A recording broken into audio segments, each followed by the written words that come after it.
Es asombroso que en tus planes me encontrara yo, alcanzando tus propósitos en mi vida. Mirad cuál amor nos ha dado el Padre para que seamos llamados hijos de Dios. Primera de Juan 3:1a. Buenos días, los saludo hoy 18 de junio, mes del amor del Padre. A cumplir lo que tú quieres para mí. Eres el Padre que siempre soñé. Todos son bienvenidos a nuestro tiempo de comunión de los domingos en la mañana. Estaremos muy atentos al tema, estorbo al amor del Padre. Eres el Padre que siempre soñé.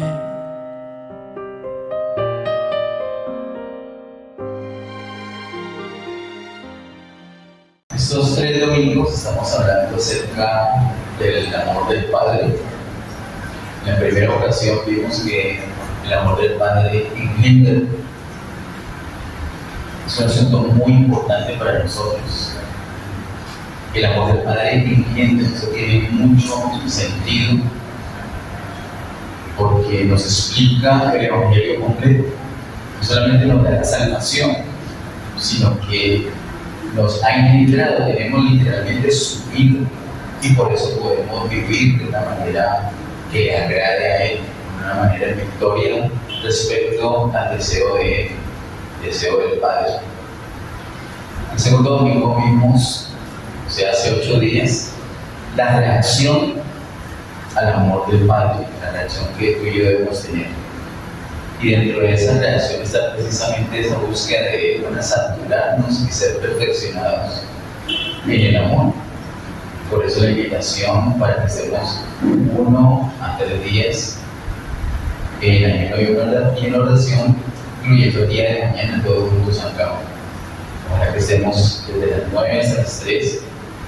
Mañana, el plan de mañana no es en los tubos.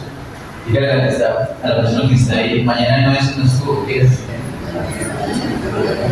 Hay como una religión que hace que la gente vea como un peregrinaje en los tubos. Esa religión, nosotros no vamos a la religión. Hay algunos que están diciendo que es tubos.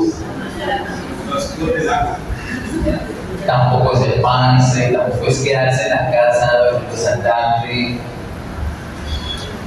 Yo quiero preguntarles y sean honestos en contestarme, por favor. ¿Cuántos pueden sentir la necesidad de ser saturados con el amor del Padre? Él nos da lo que necesitamos, entonces ahí tenemos ese espacio. Por eso es para saturarnos, para ser perfeccionados en el amor. Esa es una reacción que debemos tener al amor del Padre. Y hoy el tema es estorbo al amor del Padre. Ese es nuestro tema de hoy.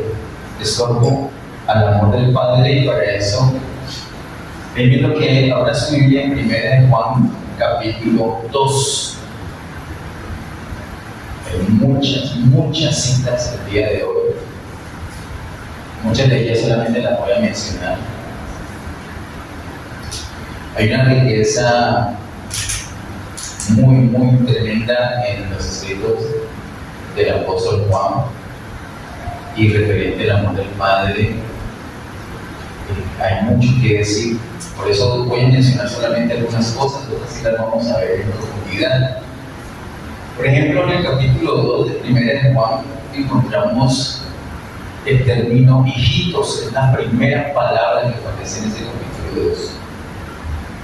Se había dicho que ahí en el versículo 1, hijitos, al igual que en el verso 12, si le da la miradita ahí conmigo, os escribo a vosotros, hijitos, y en el verso 28,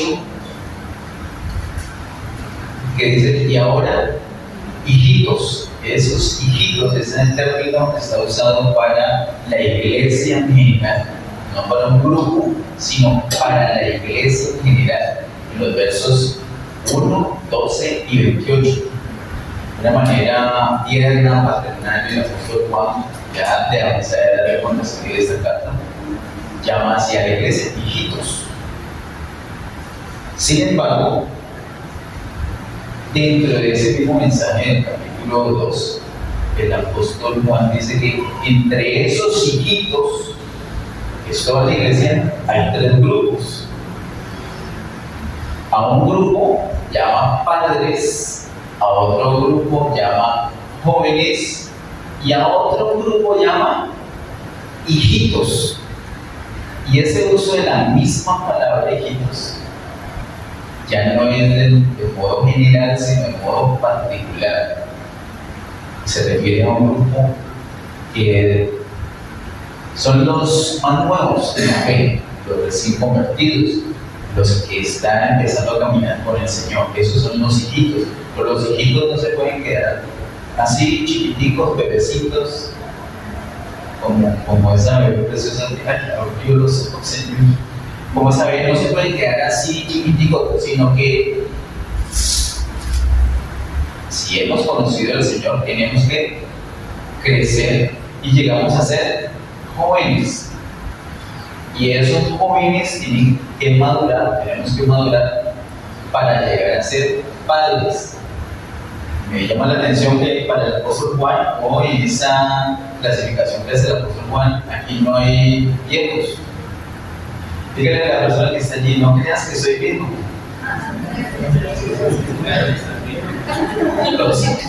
Los jóvenes se ríen, pues es claro que el viejo va a ser. Pero en la iglesia, para el apóstol Juan, y menos por lo que el apóstol Juan muestra en el capítulo 1, por ejemplo, de la comunión, y en el capítulo 2 de la permanencia en el Señor, menos una persona se va a envejecer. Pero quiero decirle que la persona más joven que está en este lugar, mira, está alzando la mano, no quiero echarle indirectas, pero puede ser la persona más joven que esté en este lugar, escúcheme, si no está en comunión, si no permanece en el Señor, se está envejeciendo. Su vida se desgasta, no tiene plenitud de vida. Para el apóstol Juan, con todo lo que nos habla en el capítulo 1 y capítulo 2, entonces hay hijitos, hay jóvenes y hay padres, no viejos, sino padres. Los padres porque ya han conocido al Señor en su caminar, en su experiencia, tienen una madurez. Los jóvenes, ya lo vamos a ver, porque han vencido, tienen unas victorias, pueden recordar en momentos difíciles, en momentos de duda, inclusive recuerdan, yo vencí así, el Señor me ha hecho vencedor. Esos son los jóvenes. Y los hijitos todavía no han acumulado muchas victorias, pero tienen todo para llegar a ser jóvenes y luego padres. Esa clasificación se muestra allí mismo en el capítulo 2, entre el verso 13 y el verso 27. Vamos al versículo 13, por favor. Dice el verso 13: os escribo a vosotros padres, porque conocéis al que es desde el principio. Ahí hay un grupo. Luego dice: os escribo a vosotros jóvenes, porque habéis vencido al maligno. Ese es otro grupo. Y luego dice: os escribo a vosotros hijitos, porque habéis conocido al Padre. Ese es un tercer grupo. A cada grupo, en el versículo 13, el apóstol le dice algo especial. Pero luego de ese abrebocas, porque el verso 13 es como un título de lo que les va a decir más en profundidad, luego de ese abrebocas del verso 13, empieza a decirle algo concreto y más profundo, más en detalle a los padres, luego a los jóvenes y luego a los hijitos, a los recién convertidos, a los que empiezan a caminar con el Señor. En el versículo 14, la primera parte del verso 14 dice: Os escribo a vosotros padres porque habéis conocido al que es desde el principio. Se parece mucho a lo que ya les dijo en el verso 13. Usted puede mirar normalmente lo del verso 13. Ver una miradilla y dice: os escribo a vosotros padres porque conocéis al que es desde el principio. Y el 14: os escribo a vosotros padres porque habéis conocido al que es desde el principio. Prácticamente no les está diciendo nada nuevo, no les está diciendo nada de más, sino repitiendo lo mismo. El apóstol Juan a los que menos les dice cosas es a los padres. ¿Por qué? Porque cuando eran hijitos, ya les ha dicho, y cuando eran jóvenes, también ya les dijo, y ahora que son padres, ellos ya tienen un bagaje, ellos ya tienen un conocimiento del Señor. No tienen que enfatizar mucho para ese grupo. Luego sigue el otro grupo que está desde la segunda parte del verso 14 hasta el verso 17. Eso es muy importante. Y tomen la notica. Desde la segunda parte del verso 14 hasta el verso 17 le habla al segundo grupo. ¿Cuál es el segundo grupo? Los jóvenes. Y ya lo vamos a mirar eso, pero antes de entrar en detalle, lo que está en el verso 18 hasta el verso 27 se lo dice al tercer grupo, o sea, a los hijitos.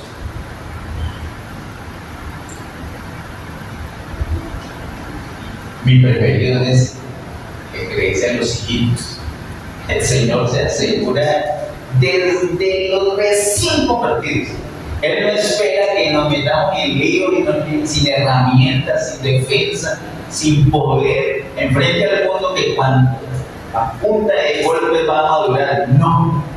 Él tiene una provisión especial para los hijitos. Dios mediante, mañana, durante el tiempo de ayuno, vamos a ver acerca de esa provisión. Porque esa provisión es para los hijitos. ¿Y quiénes son hijitos de los que están aquí? Les he dicho, los recién convertidos.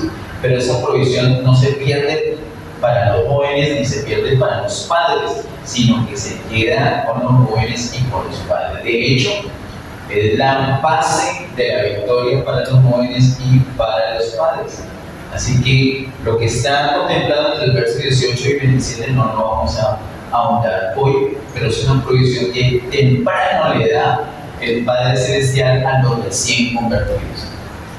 Entonces, ¿en qué nos vamos a centrar? Nos vamos a centrar en lo que el Padre le dice a los jóvenes. Quisiera saber, por favor, levanten la mano, ¿cuántos jóvenes hay acá? Es decir, los que no levantan la mano están manchitos, no están en comunión con el Señor, no han permanecido en el Señor. Vamos a tener que cambiar drásticamente este mensaje. Vamos a predicar evangelísticamente en esta manera. Voy a cambiar la pregunta. Entonces, ¿cuántos aman al Padre? ¿Cuántos aman profundamente al Padre? ¿Cuántos tienen comunión con el Padre? ¿Cuántos permanecen en el Padre? Entonces levante su mano derecha con toda propiedad y diga: soy joven.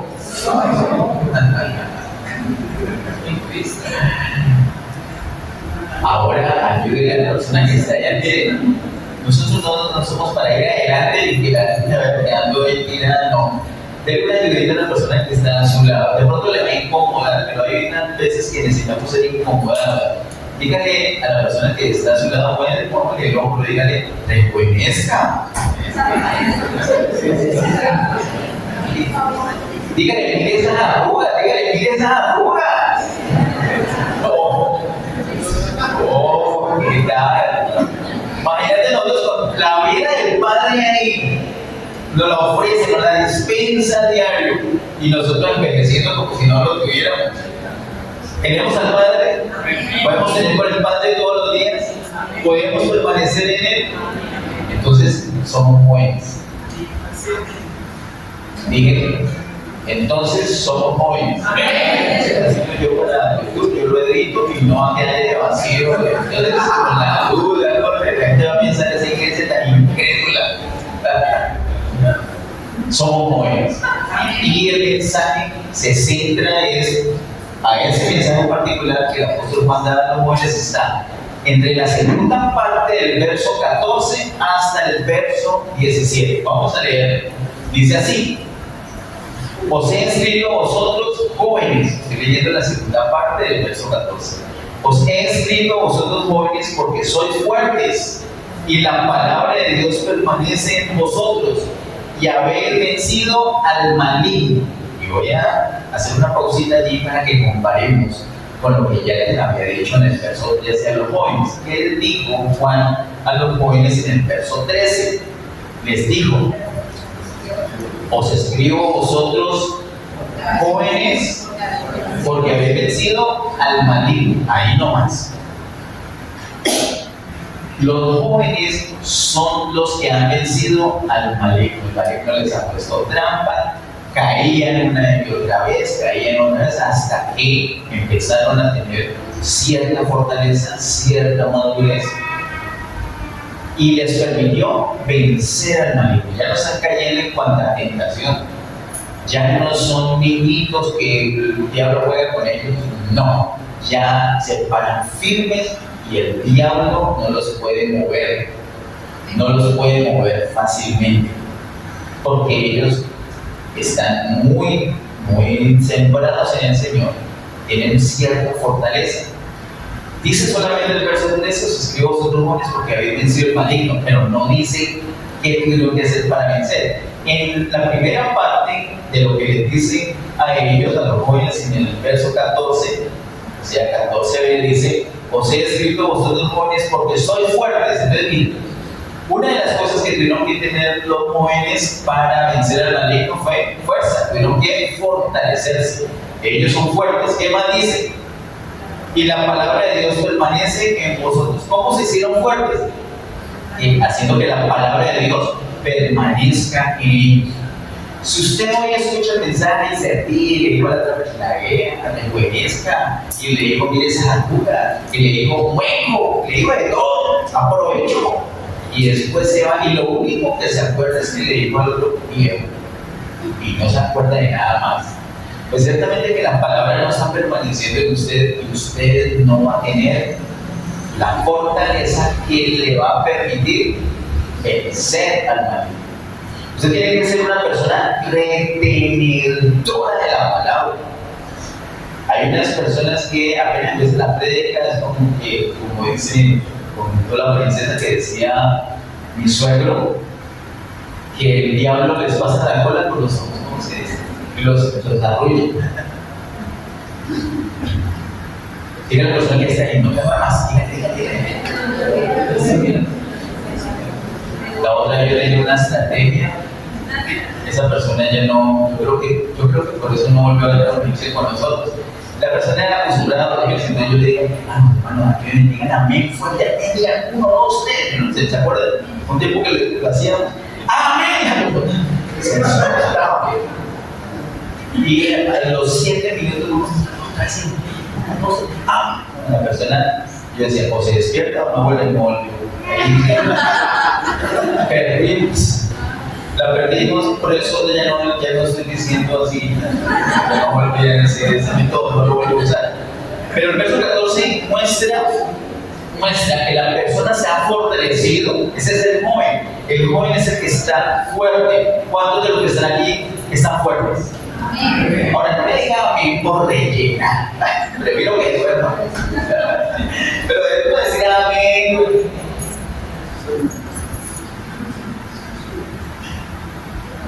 Si no estás fuerte, entonces tienes que buscar la fortaleza. ¿Cómo buscas la fortaleza? Con la palabra. ¿Y cómo así con la palabra? Haciendo que la palabra permanezca en ti.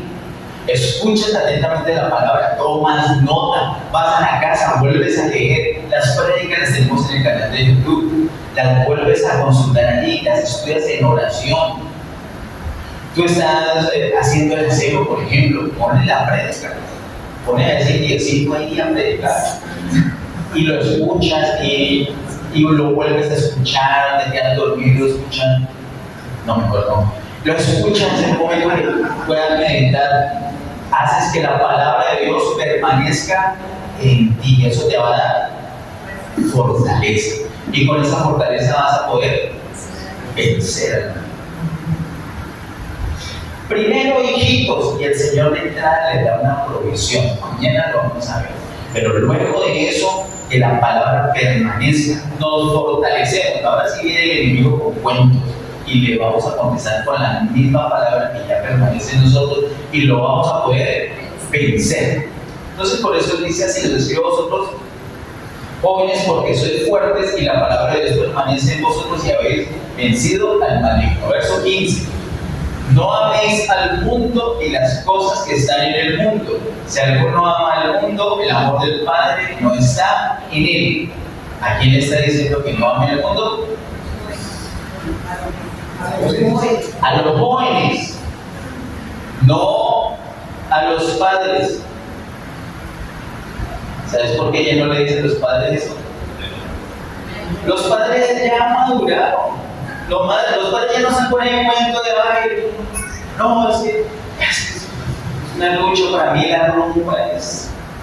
Yo estoy en oración, ¿sabes? Tan difícil. Me encanta tanto el cine y por el gusto con cosas de Dios. Ponen las películas el miércoles en la noche. Entonces, ¿cómo voy a venir a la reunión? No es posible que haga la reunión el martes. Los padres ya no están con el cuento. Los padres ya no aman al mundo. Ahora, los hijitos de pronto sí, y ni cuenta se dan. Ni cuenta se dan. Empiezan a darse cuenta de eso. Pero cuando ya la palabra permanece y empiezan a vencer al maligno, entonces empieza esa lucha. Porque el maligno, como se siente derrotado, dice: no, si yo me les presento, se me echa fuera porque la palabra de Dios permanece en él. Pero tengo una estrategia, tengo un disfraz. Ese disfraz se llama mundo.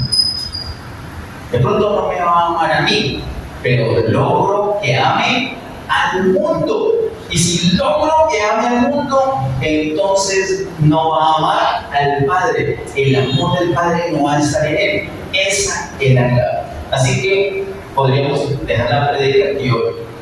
¿Cuál es el estorbo para el amor del Padre? El amor al mundo. Mira, es tan tremendo. Y yo le voy a hacer una confesión. A mí me sirve mucho cuidado, porque estamos más o menos. A mí me gusta hacerle entrar de esta corbata como bueno, una protección. Pero aquí entre nos, esa pena me da decirlo, de pronto esto no va a quedar para internet, pero sí. Ay, a veces llegué a pensar, qué dulce sería poder amar al mundo y amar al Padre. Porque si uno no ama al Padre, o sea, uno, perdonen la expresión, pues, como bruto, para no amar al Padre. Pero no bruto, sino ignorante, en el sentido de no conocer todo lo que es el Padre. Por supuesto que al Padre es fácil amarlo, pero hombre, con tanta contaminación se nos pega el amor por el mundo. Y qué rico poder amar a Dios y amar al mundo. Poder disfrutar de todos los placeres que nos ofrece el mundo sin irritar, sin ofender al Padre, sin perder la comunión con el Padre. Pero en 1 de Juan, capítulo 2, verso 15 dice: no améis al mundo ni las cosas que están en el mundo. Si alguno ama al mundo, el amor del Padre no está en él. En estos días, meditando en 1 de Juan, hemos visto muchas mentiras que se nos quedan en el pensamiento, en nuestra cabeza, en nuestro corazón. Una de esas mentiras es que yo soy hijo de Dios, y yo amo a Dios, y yo puedo hacer lo que quiera con el mundo. Puedo ser mundana y amo a Dios, no hay lío. Sí hay lío. ¿Dónde dice que sí hay lío? en 1 Juan, capítulo 2, verso 15. Particularmente la segunda parte que dice: si alguno ama al mundo, el amor del Padre no está en él. Usted puede, por favor, leer conmigo esa segunda parte del verso 15. Dice: si alguno ama al mundo, el amor del Padre no está en él. Ahora todos, incluyendo los que tenemos esa dificultad, todos dicen: si alguno ama al mundo, el amor del Padre no está en él. Mire, es tan importante. A veces no nos gusta lo que se oye mucho decir por nuestra convicción. Pero es tan importante, número uno, creer la palabra, es básico. Y número dos, declararla, hablarla, pronunciarla, porque así se van cayendo las mentiras que nos tienen todos atrapados. Hay unos remedios que son terribles, asquerosos, pero efectivos. Necesitamos esos remedios. Entonces, a veces hay unas partes, unas porciones de la Biblia que nos cuesta leerlas, nos cuesta más hablarlas, pero son necesarias. Vuelve a leer conmigo, por favor, la segunda parte del verso 15. Dice: si alguno ama al mundo, el amor del Padre no está en él. Este es un versículo como para poner en los estados. ¿Perdón? No, Estados Unidos, en los estados del WhatsApp. Usted dijo que sí por allá. No, cerca, en tu estado. Si alguno ama al mundo, el amor del Padre no está en él. Así que ese es como el meollo del asunto. Verso 16: porque todo lo que hay en el mundo, los deseos de la carne, los deseos de los ojos y la vanagloria de la vida, no proviene del Padre, sino del mundo. Opa. Aquí el apóstol Juan nos habla tres cosas específicas que hay en el mundo. Dice: porque todo lo que hay en el mundo, es todo lo que hay en el mundo. Número uno, los deseos de la carne. Número dos, los deseos de los ojos. Número tres, la vanagloria de la vida. Esas cosas no provienen del Padre, sino del mundo. El mundo tiene esas tres cosas. Cualquier cosa mundana la puedes clasificar. Digamos que es como un armario con tres cajas, con tres gavetas. La gaveta de arriba se llama deseos de la carne, la segunda gaveta, deseos de los ojos, y la tercera gaveta, vanagloria de la vida. Esas gavetas contienen todo lo que hay en el mundo. Cualquier cosa mundana, usted la puede clasificar ahí. Hay unas que uno no sabe en qué gaveta ponerla, pero cabe en una de esas.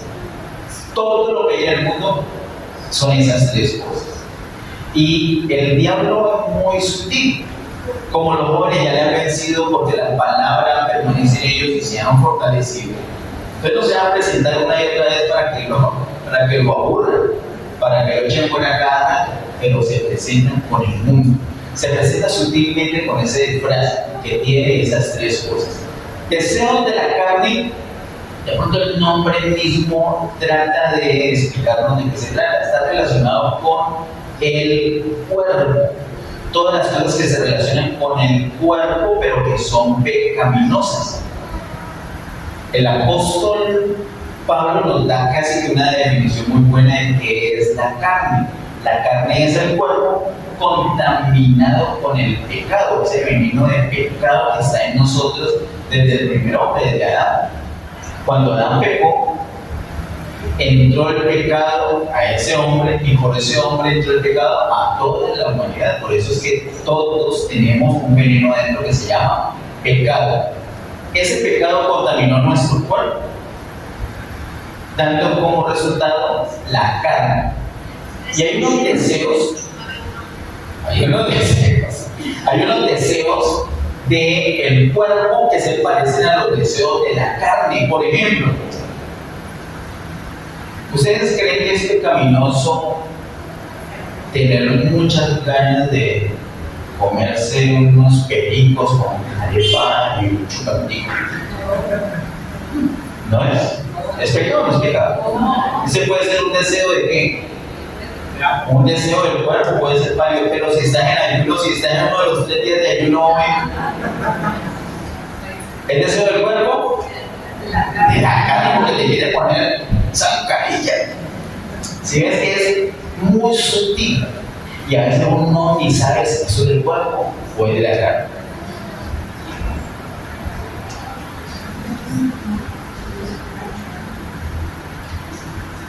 Gastar dinero, ir a comprar una buena remesa. Eso puede ser un deseo bueno o malo. Y si el dinero es ajeno, mejor, hermano. Si hay una sutileza, pero bueno, deseos de la carne, todo lo que se relaciona con el cuerpo, todo lo que se relaciona con el cuerpo son deseos de la carne, ese cuerpo contaminado con el pecado. Ese es lo que está en la primera gaveta. La segunda gaveta, ¿cómo se llama? Deseos de los ojos. Los deseos de los ojos es, como para definirlo, es todo lo que exalta el alma y que es alimentado a través de los ojos.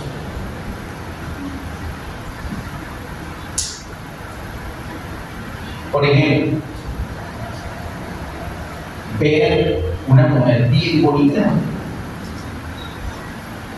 es pecado.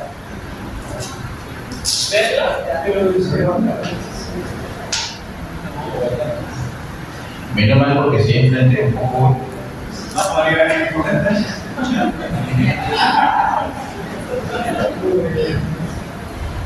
Pero si lo que estoy viendo está incentivando el alma para cosas que no agradan a Dios, ahí es que se convierten en deseos en los ojos. ¿De acuerdo? ¿De acuerdo? Hay muchas cosas bonitas, mirar y darle gloria a Dios por la hermosura. Pero si eso me lleva a una codicia de algo que no me corresponde, ya son deseos de los ojos. Y la tercera gaveta se llama vanagloria de la vida. Esa es la más fácil. La vanagloria de la vida, el nombre lo dice, es tener una gloria, no es coincidencia, es tener una gloria vana. ¿Cómo es tener una gloria vana? Es tener fama, tener sabiduría, tener conocimiento sin la voluntad de Dios. ¿De acuerdo? Si tienes fama, si tienes sabiduría, gloria a Dios, que sea con la voluntad de Dios. Pero tener todo eso sin la voluntad de Dios es una vana gloria. Esas son las tres cosas que hay en el mundo, según dice el apóstol Juan. Y dice el verso 17: y el mundo pasa y sus deseos, pero el que hace la voluntad de Dios permanece para siempre. Y antes de irnos a ver algo muy especial en Génesis, quiero que, aprovechando que estamos aquí cerquita, vamos a 1 de Juan capítulo 5 y veamos el verso 19. 1 de Juan 5, 19.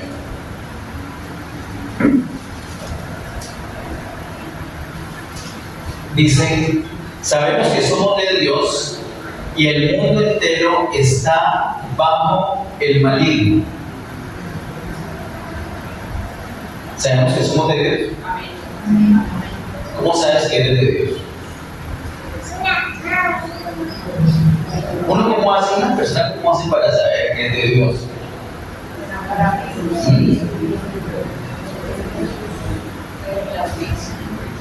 Porque no echa madrazos. O porque no se deja pillar echando madrazos. ¿Por qué? El mismo, y eso es algo que vamos a ver mañana, el mismo espíritu que el Señor le ha dado, le dice: tú eres hijo mío. A veces uno peca y se siente miserable, pero no. Sin embargo, el Espíritu Santo dice: la palabra se pegó, eres hijo de Dios. Gracias. Así que sabemos que somos de Dios, no somos del mundo, somos de Dios. Y luego dice: y el mundo entero está bajo el maligno. ¿Qué parte del mundo está bajo el maligno?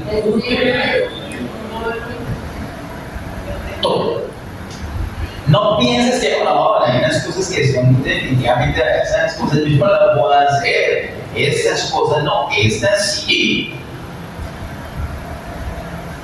Esta doctrina es tan chistosa. Primera de Juan 5:19 dice ¿qué parte del mundo? Todo, digan todo el mundo. Todo el mundo. El mundo entero está bajo el poder del maligno, bajo el poder de Satanás. De hecho, el mundo es un siervo de Satanás.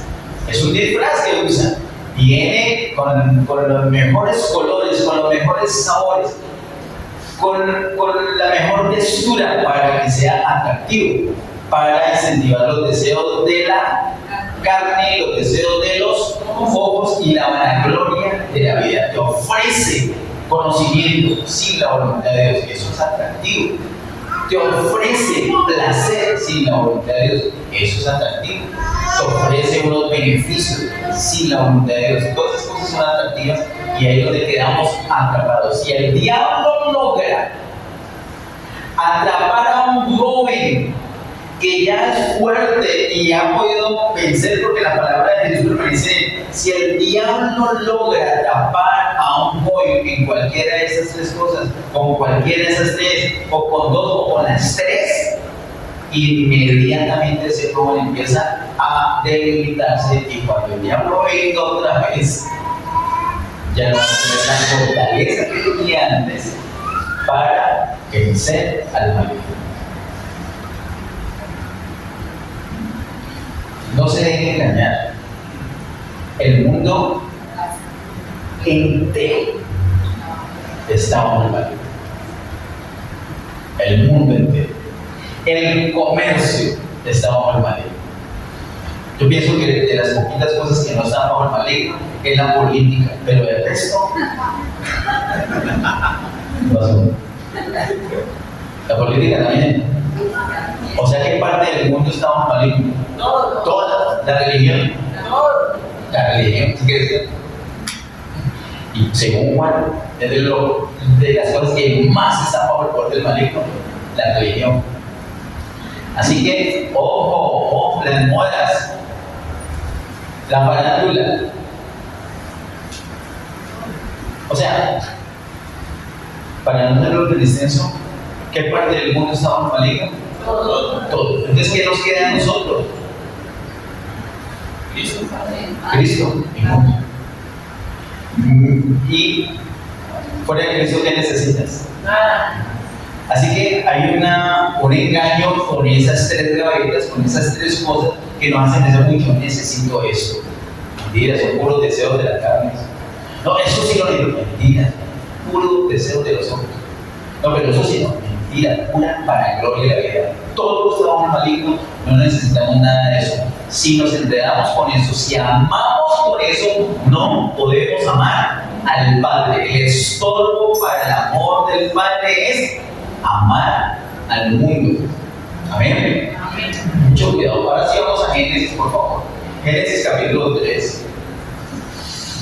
Génesis capítulo 3, verso 6.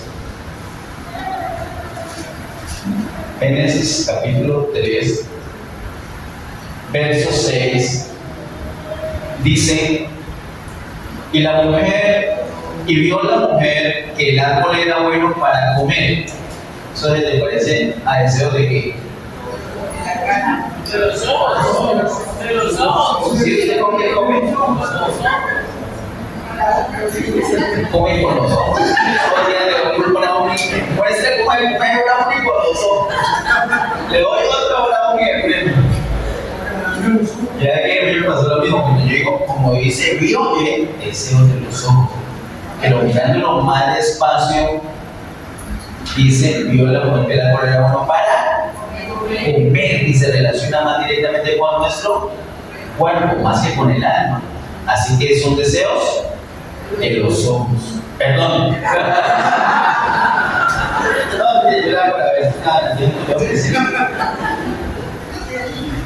Deseos de la carne. Y luego dice, y que era agradable a los ahora sí, deseos de los ojos y árbol codiciable para alcanzar la sabiduría. ¿Eso qué es? Mira, desde el principio, desde Adán y Eva, el mismo hermano con las mismas tres cabezas. Y desde Adán y Eva nosotros estamos cayendo redonditos en la misma trampa. Ni siquiera es creativo el bicho este para ponernos otra cosa. Siempre nos pone deseos de la carne, deseos de los ojos y vanagloria de la vida para atraparnos, para hacernos caer. Ahora, Adán y Eva cayeron. Sí. ¿Qué sigue diciendo el verso 6? Y tomó de su fruto y comió Eva. Los hombres dirán, están pintadas, yo digo.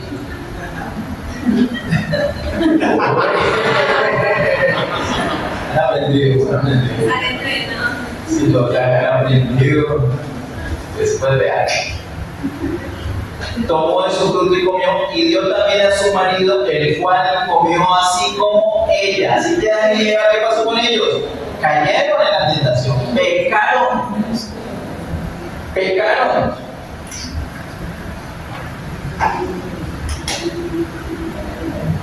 No tenemos que caer en ese pecado una y otra vez, no tenemos que caer en esas gavetas.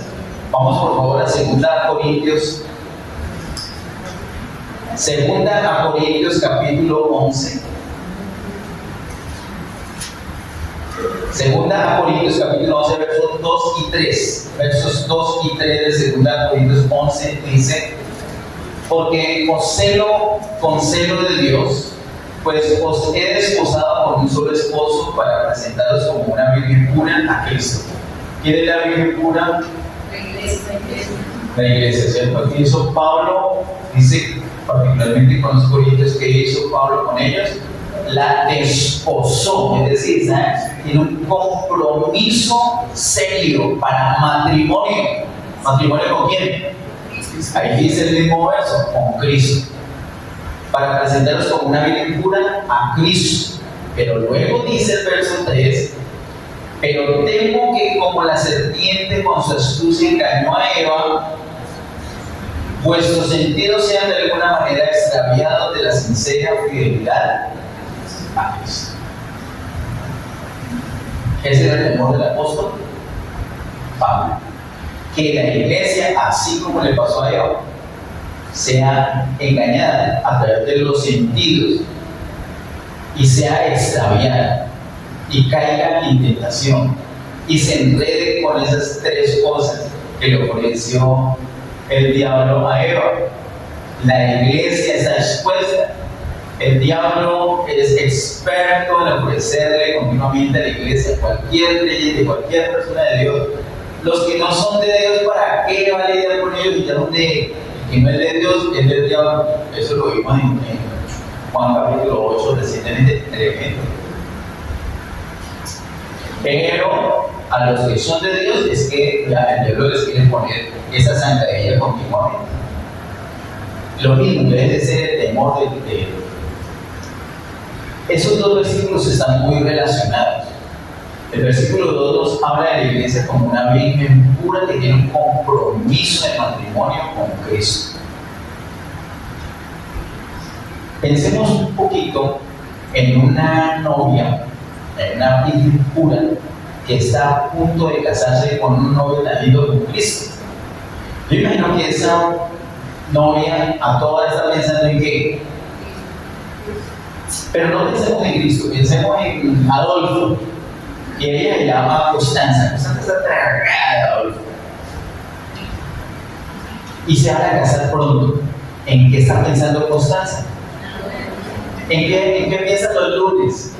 En la boda. ¿Y los martes? En la boda. En la boda, y en Adolfo no. La boda con Adolfo. En la boda con Adolfo. Ella está enamorada de Adolfo. ¿Y todo le volvió?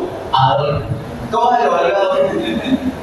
A ver, vamos a ir, ¿cómo es ay, no tengo que esperar? Adolfo. Así es. Ven, teniendo unas vueltas en el centro, la compañía, ay, es que va a venir. Adolfo. Todo el horror. No tiene tiempo para los amigos, no tiene tiempo ni para la familia, porque todo le volvió a Adolfo. Apenas se despierta en la mañana, lo primero que viene a su mente es el rostro de. Y cuando se queda dormida pensando. Y hasta se sueña con. Ay, amor, a esa constancia.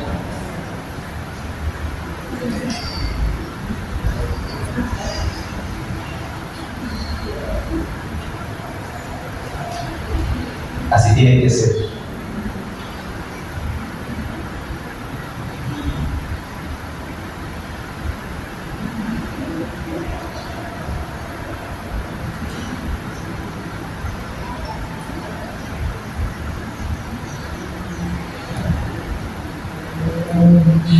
Así tiene que ser la iglesia.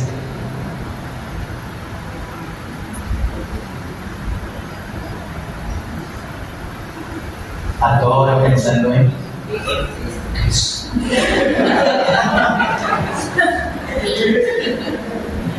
Ayúdame ahí.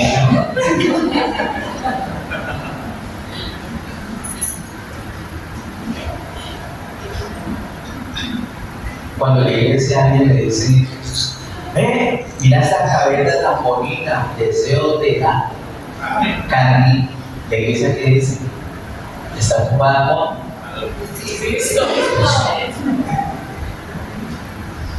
si le muestra el deseo de los ojos, la iglesia dice, no, ¿qué horas estoy ocupada con Cristo? Para gloria de la vida, interesante, pero es que yo estoy ocupada con Cristo. De hecho, estoy desposada con Cristo y yo soy una virgen pura. Ven, acompáñame, vamos a ir a no sé qué. ¿Allá va a ir Cristo? No me interesa. Porque yo todavía estoy pensando en Cristo. Lo primero que pienso cuando me despierto es en Cristo. Y me quedo dormido pensando en Cristo. Y hasta me sueño con Cristo. ¿A qué hora el diablo me va a meter una de esas cabezas? No hay manera. Pero si no nos comportamos como lo que somos, como la novia de Cristo, entonces viene el temor del apóstol Pablo. Temo que como la serpiente con su astucia engañó a Eva, vuestros sentidos sean de alguna manera extraviados de la sincera fidelidad a Cristo. Vamos por favor a Lucas capítulo 4. Lucas capítulo 4. Lucas capítulo 4, al igual que en Mateo capítulo 4, se presenta la tentación del Señor Jesús. No lo recordarán. Y mientras que nos vamos ubicando en Lucas 4, ustedes recuerdan que en Mateo 4 también habla de la tentación. ¿Qué hay antes de la tentación? ¿Perdón? El bautismo. Y eso está tanto en Mateo como en Lucas. Viene el bautismo del Señor y luego viene la tentación. Allí en Lucas capítulo 4 vemos del versículo 1 al 4 dice: Jesús, lleno del Espíritu Santo, volvió del Jordán y fue llevado por el Espíritu al desierto por 40 días y era tentado por el diablo y no comió nada en aquellos días, pasados los cuales tuvo hambre. Entonces el diablo le dijo: si eres hijo de Dios, di a esta piedra que se convierta en pan. Jesús respondiéndole dijo: escrito está, no solo de pan vivirá el hombre, sino de toda palabra de Dios. Lo atacó con qué? ¿Con qué gaveta? Deseos de la carne, porque para comer. Y lo que el diablo le dice: si eres hijo de Dios. La tentación no solamente consistía en lo de convertir unas piedras en pan por sugerencia del diablo, sino en operar como hijo de Dios. El Señor acá, ¿él era hijo de Dios? Sí. Pero el Señor no le dijo: yo soy hijo de Dios y por lo tanto no la voy a convertir en pan. Él no dijo eso. Él lo que sí dijo fue, escrito está, no solo de pan vivirá el Hijo de Dios, no solo de pan vivirá el hombre, sino de toda palabra de Dios, ¿cierto? Así como Juan dice que los jóvenes tienen que permanecer en la palabra para poder vencer, total. Pero él dice, no solo de pan vivirá el hombre, diga hombre. Aquí Jesús no vence como hijo de Dios, sino que vence como hombre. Hermanos, este es el punto. Tú y yo podemos vencer porque un hombre llamado Jesús venció y él fue procesado, que es lo que nos explica el Evangelio de Juan. Él fue procesado para impartirse a nosotros. Él ahora vive en nosotros. Tenemos que hacer así como el Señor hizo. ¿Qué le pasó a Eva? Miremos un momento de Eva, porque el apóstol Pablo dice que como la serpiente con Jesús engañó a Eva. Eva se puso a charlar con Satanás. Se puso a charlar, sentate. Se te ofrece algo, una huella, algo. Puso a charlar con Satanás. ¿Qué debe hacer Eva? Apenas Satanás se quedó. ¿Cómo que los quieren matar de hambre, no? Los pusieron a ayunar 3 días, no hay horror.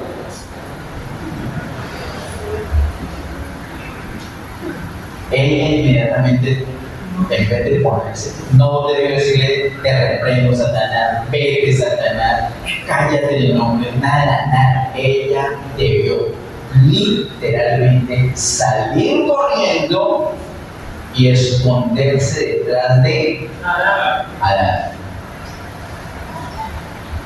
¿Por qué? Porque eso fue lo que Dios diseñó para ella. Tristemente hoy en día muchos de nosotros salimos corriendo y nos escondemos detrás de la esposa. El Señor raro. Somos nosotros los escudos para ellas, la protección para ellas. Ellas oran y oran y oran y no oramos. Ellas protegiendo a nuestra obra, es al revés, somos nosotros. Bueno, ella debió hacerlo y Adán tomar. Como el Señor le había dicho, hacer lo que tenía que hacer con el bicho. Ella es la mujer, Adán es el hombre. En 2 Corintios, los versos que vimos donde Pablo dice que desposó la iglesia es la mujer. ¿Y quién es el hombre? Cristo. Entonces la esposa, apenas venga la tentación, no se ponga así, a ver que yo estoy en la prenda el domingo. Es que era. No. Ahí mismo que tenemos que hacer, salir corriendo y nos escondemos detrás de Cristo. ¿Por qué? Porque Cristo venció. Entonces, al escondernos en Cristo, dejamos que Cristo sea el que toma el control. Y Cristo pudo vencer la tentación de los deseos de la carne. Nosotros no podemos. Mire, Eva no pudo. Adán no pudo. Cristo sí pudo. Entonces nosotros como novia de Cristo nos escondemos en Él y que Él venza por nosotros. Amén. Es así que tenemos que hacer. Por eso Él no vence como hijo de Dios. Si Él vence aquí como hijo de Dios, estamos destinados a caer como Adán y Eva una y otra vez, pero Él venció como hombre. Venció como. Versículo siguiente.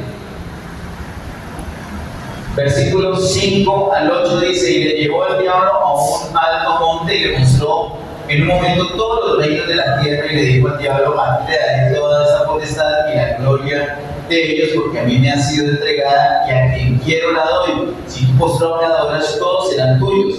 Respondiendo Jesús le dijo, vete de mí, Satanás, porque escrito está, al Señor tu Dios adorarás y a Él solo servirás.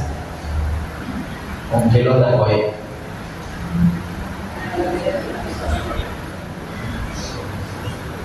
Dice el 5, y le llevó el diablo a un alto monte y le mostró deseos de los ojos. ¿Cayó el Señor allí? No, otra vez con la palabra conforme lo que el apóstol Juan dice. La palabra permanece en él y con eso venció. Además hay un tic allí muy especial que dice: al Señor tu Dios adorarás y a él solo servirás. Dígale a la persona que está a su lado, si se distrae, dígale, tienes que servirle al Señor, dígale. Algunos piensan que servir al Señor es para un rico, como que sirve, que nosotros somos todos los hijos de Dios, servimos al Señor, pero va a ser de distintas maneras. Tenemos que servir al Señor.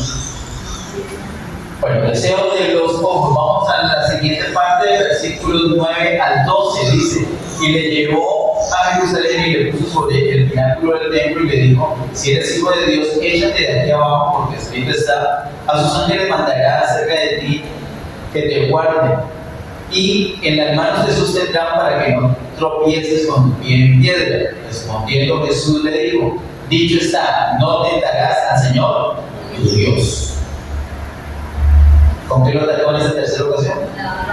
A la gloria de la vida. Claro, la vida de allá hay un espectáculo. Mira, se va a casar aquí. Uy, los ángeles lo cogieron. No, espectáculo. Ese es.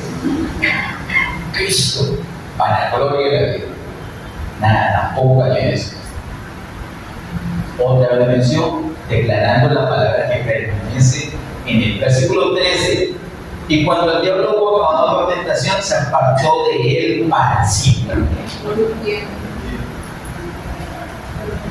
Por un tiempo. Por eso la invitación de mañana. Tenemos que ser saturados del Señor, porque una cosa clave es permanecer en Él. No sabemos en qué momento viene el diablo. El diablo anda como un león rugiente buscando a quién devorar, a quién ha orado un poquito en estos días, quién está como evangelio, quién está como durmiendo en la base de... No, es una indirecta. Es directo. El diablo es así, por lo que tenemos que permanecer. Él lo dejó por un tiempo. Esto que les muestro acá, quiero hacer énfasis, es que el Señor pensó como hijo. No, él es hijo de Dios, pero pensó como hombre, un verdadero hombre. Aquí en Lucas, que es el evangelio que nos muestra al Señor como hombre, hay una pequeña diferencia con Mateo. En Mateo viene el bautismo del Señor, inmediatamente sigue la tentación del Señor. En Lucas está el bautismo del Señor, en el capítulo 3, y antes de mencionar la tentación del Señor, muestra la genealogía del Señor. ¿Usted sabe qué es una genealogía? Es una lista de todos los ascendientes de la persona hasta llegar a la persona. Entonces, muy curioso, está el bautismo del Señor, después sigue la tentación, pero antes Lucas muestra la genealogía. ¿No les parece curioso? A mí me pareció muy curioso. ¿Por qué? ¿Saben que hay dos genealogías del Señor? Una la muestra Lucas y la otra la muestra Mateo, en los primeros versículos del capítulo 2. La de Mateo empieza con Abraham, porque es el linaje escogido, el linaje real, porque Mateo nos muestra al rey, Mateo nos muestra el reino. Lucas no nos muestra al rey, nos muestra al hombre. Jesús es un verdadero hombre. La genealogía que nos muestra Lucas es más extensa. Incluye a Abraham, sí, pero también incluye al linaje no solamente escogido, sino al linaje creado. Vamos a mirar así rapidito en el capítulo 3.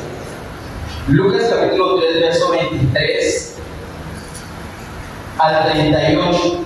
Lucas capítulo 3, verso 23 al 38, está toda la genealogía. Usted la lee despacio, todo lo que quiere. Pero no, solamente vamos a mirar unos versículos. Vamos con el 23. Lucas 3, 23 dice: Jesús mismo, al comenzar su ministerio, era como de 30 años, hijo según se creía de José, hijo de Eli. Empieza con Jesús, ¿cierto? Y luego va hacia atrás ¿Hasta dónde? Vamos, por ejemplo, el versículo 34. Verso 34 de Lucas 3 dice: hijo de Aminadab, hijo de Aram, hijo de Esrón, hijo de Fares, hijo de Judá. Perdón, dije 34, ese no es. 34, hijo de Jacob, hijo de Isaac, hijo de Abraham, hijo de Taré, hijo de Nahor. Mira que aquí se menciona Abraham, parte del linaje escogido, pero no termina allí. Vamos al verso 38. El verso 38 dice: hijo de Enos, hijo de Sed, hijo de Adán, hijo de Dios. Es hermoso. Mira que con esa genealogía podemos predicar toda la Biblia. Podemos decirle a la gente de 38, y vamos hacia entreverse. Dice, podemos decirle a la gente que Adán, hijo de Dios, ¿cierto? Creado por Dios, así como la persona que le estamos hablando, ¿cierto? Pero en Adán pecamos.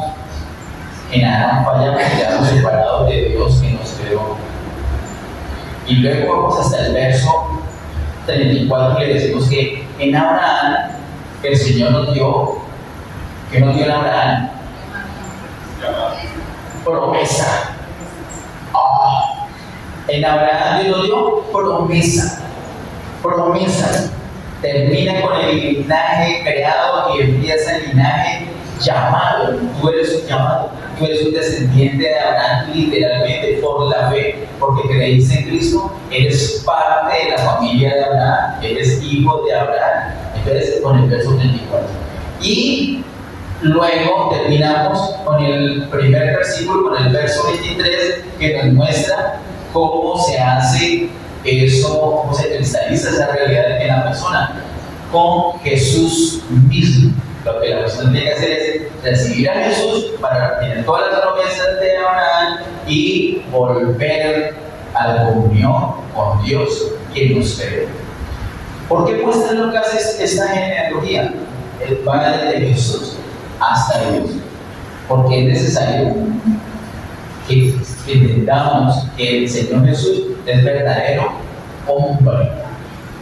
Jesús es un hombre. Jesús es un hombre. Y Él, como es Dios con nosotros, Dios se encarnó, Él murió, también resucitó y se impartió en nosotros. Él vive literalmente en nosotros.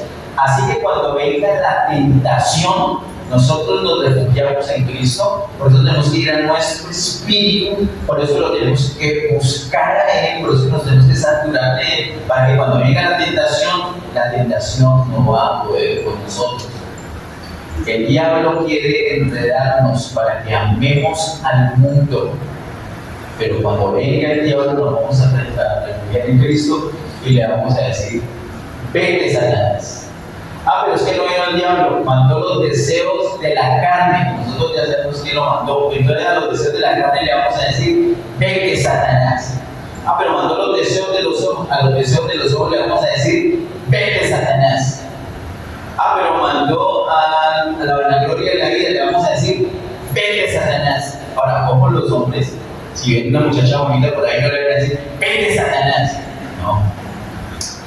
Eso es un cuidado suyo, no vaya a fastidiar a nadie, es un cuidado personal, un cuidado que usted va a tener, un cuidado que cada uno de nosotros vamos a tener. Nosotros tenemos victoria en Cristo. Nosotros tenemos victoria en Cristo. Es en Él, no solitos. Es el que venció. Él es nuestro novio. Diga: Cristo es mi novio. Cristo es nuestro novio. Entonces, cuando venga la tentación, nos refugiamos en Él. Nosotros, ¿qué vamos a poder lidiar con Satanás? Cristo sí. Cristo lo venció. Y nosotros en Él tenemos la victoria. ¿Cuál es la clave para no ser enredados? Que nada nos entregue, que nada nos estorbe. Ese amor del Padre es amar al Padre. Que Él sea el primer pensamiento nuestro cada día. Amén. Que sea el último. Que nos soñemos con Él. Pongámonos en pie y terminamos.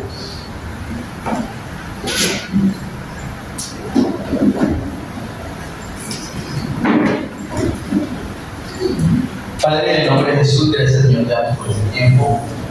Gracias por tu amor y misericordia. Gracias por tu palabra, amado Dios. Gracias por la victoria que tenemos en ti. Padre, gracias por amarnos. Gracias por hacernos tus hijos. Gracias, Señor, porque ahora nosotros podemos amarte a ti y amarnos entre nosotros. Señor, líbranos de los estorbos, líbranos del estorbo que hay para disfrutar tu amor. Queremos amarte a ti. Queremos amarte solo a ti, Señor. Queremos refugiarnos en ti. Gracias por la victoria que tenemos asegurada en ti, amado Dios. Ayúdanos en este tiempo. Ayúdanos, Señor, en el tiempo de mañana, en el ayuno de mañana, Señor, a ser saturados de ti, de tu amor, de tu vida. Es una necesidad y un deseo que tenemos, ser saturados de ti. Padre, pido en el nombre de Jesús a cada persona que vino a esta reunión, bendice de una manera muy especial. Líbrale, Señor, de caer en la trampa de Satanás con cualquiera de esas tres cosas. Señor, llena a cada persona con el amor, con tu amor, Señor. Ayúdanos a depender cada día más y más de ti, Señor. Señor, queremos decirte a ti que te amamos, Señor. Te amamos. Te amamos con todo nuestro ser, Señor. Recibe toda gloria, honra y honor por siempre. En el nombre de Jesús. Amén. Amén. Que Dios le bendiga.